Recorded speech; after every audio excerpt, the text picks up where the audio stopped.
Ωραία παιδιά, αυτά τα πράγματα δεν μπορώ να τα δω ρε.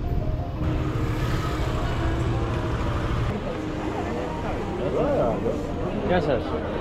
Είστε εντάξει? Είστε εντάξει? Χρειάζεστε κάτι? Να σας βοηθήσω με κάτι? Τι να χρειάζεται η γιαγιά, λεφτάκια θέλει η γιαγιά. Όχι να το πληρώσετε. Να σου πω, Ορίστε, κοίταξε τι πάρε και πληρώνει. αυτό γλυκιά μου. Το καλό τραβάει, είδατε. Η Αγία δίνει. Εμένα μου έδωσε το πάρο, με το κουράσιο το έργο. Θα μας βρούμε στο το. Γιατί δεν δουλεύω όλα τα χρόνια. Εγώ δουλεύω σε όλα τα σπίτια. Το μου έδωσε θάρρος. Λέω δώσε θάρρος Παναγία μου, να καθίσω να βοηθήσω. Είσαι πολύ γλυκιά γιαγιούλα. Ευχαριστώ πάρα πολύ. Τον αγάπησα εγώ τώρα. Η πρόταση, Τον το αγάπησα βλέμμα αυτό. το δικό σας, η πρόταση του Παναγιά μαζί σας. Το όνομά σας? Ελένη.